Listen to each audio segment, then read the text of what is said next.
যেসব টাকা পাচার হয়ে গেছে সেটা ফেরত আনতে 5 বছর সময় লাগবে। সেটাও খুব খুশির খবর যদি উনি 5 বছরে পারেন, কিন্তু সেরকম কোনো উদ্যোগ এখন পর্যন্ত তারা নেয়নি। এই ব্যাপারে যে শক্ত একটা অবস্থান নিয়ে বিভিন্ন দেশের সাথে নেগোশিয়েট করতে হবে টাকাটা ফেরত আনার, এই সরকার সেটা করছে না। তাদের এই ব্যাপারে কোনো ইন্টারেস্ট নাই। আমি তো তাদেরকে সন্দেহের চোখে দেখি। তাদের এই ব্যাপারে তারা কোনো উদ্যোগ নেয়নি কেন, এটা আমরা জনগণ থেকে আমরা জানতে চাই। শেখ হাসিনা তার ছেলে জয়ের যে লুট করা টাকাগুলি, শেখ রেহানার লুট করা টাকা, এগুলো বাংলাদেশে ফেরত আনতে পারার আমি তো কোনো লক্ষ্য দেখি না, কোনো লক্ষণ দেখি না। এবং আমি মনে করি যে এই ব্যাপারে জনগণ একটা দাবি আছে যে এটা তাড়াতাড়ি কিছু করা দরকার। কারণ যেই পরিমাণের টাকা তারা বাইরে নিয়েছে, আমাদের কয়েক বছরের বাজেট চালাতে পারবো। ওই টাকাটা একটা বড় অংশ যদি ফেরত আনি, একটা অংশ চলে যাবে লিগ্যাল ফিজে। আমার ধারণা 10 থেকে 15% চলে যাবে আইনি বিভিন্ন আইনের কোম্পানিতে, বিদেশে ওদের হাতে চলে যাবে। কিন্তু বাকিটা তো দেশে আসবে, এবং এটা দেশের মানুষের সম্পদ, যে চুরি করা টাকাটা। কারণ যেভাবে তারা কাজ করেছে বাংলাদেশে, যে রাস্তার যে খরচ পার কিলোমিটার, এটা জাপানের চেয়ে বেশি, জার্মানির চেয়ে বেশি। আপনি জার্মানি জাপানে যদি গিয়ে থাকেন, ওখানকার রাস্তার আমাদের রাস্তার তুলনা যদি করেন, বুঝতে পারবেন যে কত টাকা শেখ হাসিনার সরকার মেরেছে, আপনি আন্দাজ করতে পারেন। এবং শুধু শেখ হাসিনার সরকার না, এটা বাংলাদেশে এরকম চলে আসছে।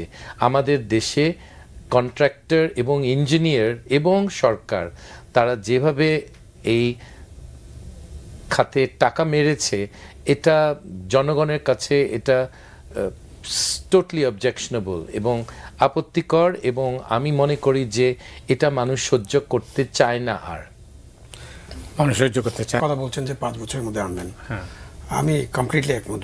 এটা মানে এটা একটা অসম্ভব কল্পনা হতে পারে। আমার মনে হয় যে এরশাদের সময় আমরা ফেয়ারফ্যাক্স দিয়ে একটা তদন্ত করেছিলাম, যে উনার বিরুদ্ধে এরকম অভিযোগ ছিল যে উনারও কিছু টাকা পাচার করেছেন, বাট নেট রেজাল্ট তো আপনি জানেন বিগ জিরো। আমাদের দেশে আমরা টাকা ফেরত আনতে পেরেছি মাত্র একটা সূত্র থেকে, সেটা হলো সিঙ্গাপুর থেকে। এটাও অনেক বড় করে আমরা দেখিয়েছি, আমরা আনতে পারিনি। টাকা পাচার করার টাকা আনা এবং ওইসব দেশের সাথে আমাদের যে চুক্তি এবং গভর্নমেন্ট টু গভর্নমেন্ট যে রিলেশন খুব জটিল। এবং তারপরে আপনি কোম্পানিগুলোকে নিয়োগ করবেন, এবং সব টাকা যে ওই সব ভদ্রমহিলা বা ভদ্রলোকদের নামে আছে, কোথায় অফশোর অ্যাকাউন্ট, কোন অ্যাকাউন্টে যে আছে, কি অবস্থায় আছে, এটা নিয়ে অনেক কাজ করতে হবে। সেই কাজটা খুব গুরুত্বপূর্ণ। স্যার যেটা বললেন যে খুব ইম্পর্টেন্ট, যে আমরা দ্রব্যমূল্য কীভাবে কমাতে পারি। We have a tariff commission, তার কাজই কিন্তু এটা, যেটা বললেন যে আপনি আমদানি করবেন, আমদানির পরে 15-20% আমরা হিসাব করবো, হিসাব করে এই কাজটা করবেন।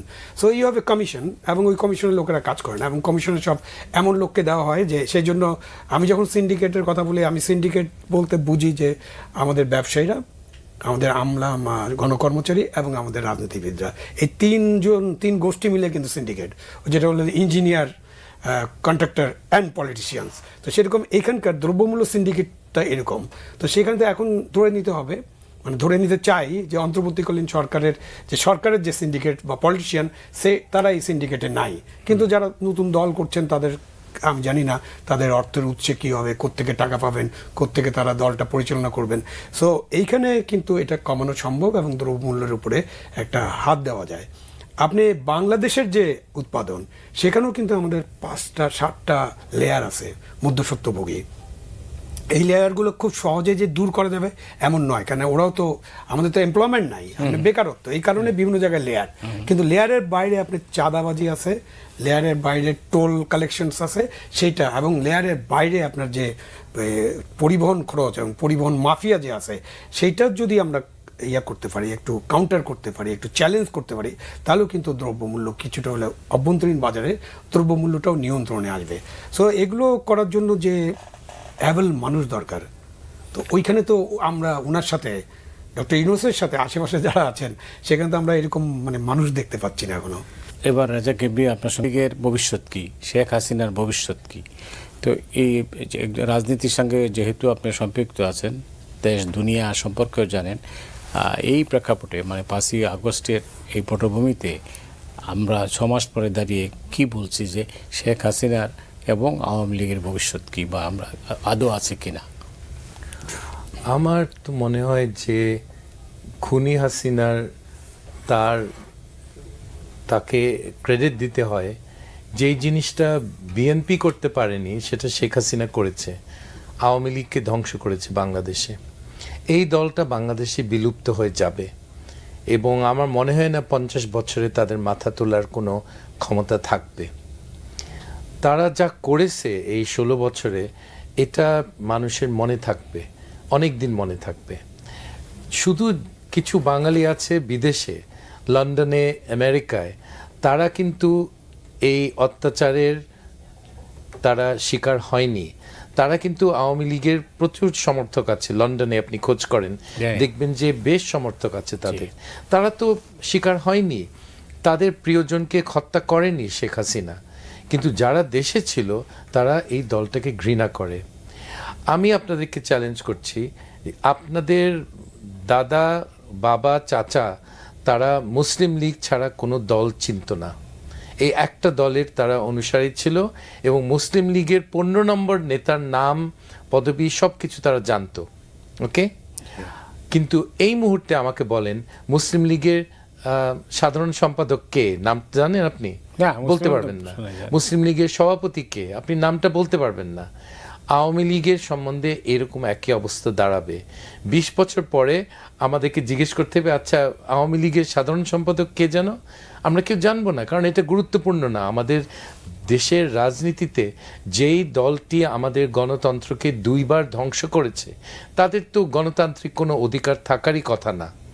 তাদেরকে দেওয়া উচিত। আমার মনে হয় যদি কেউ আওয়ামী লীগ করে সাহস করে দাঁড়ায়, দেন, আমার কোনো প্রবলেম নাই। দেখি কতগুলি ভোট পায়, তার মানুষের ধিক্কার পাবে, গালি পাবে, কোনো ভোট পাবে না।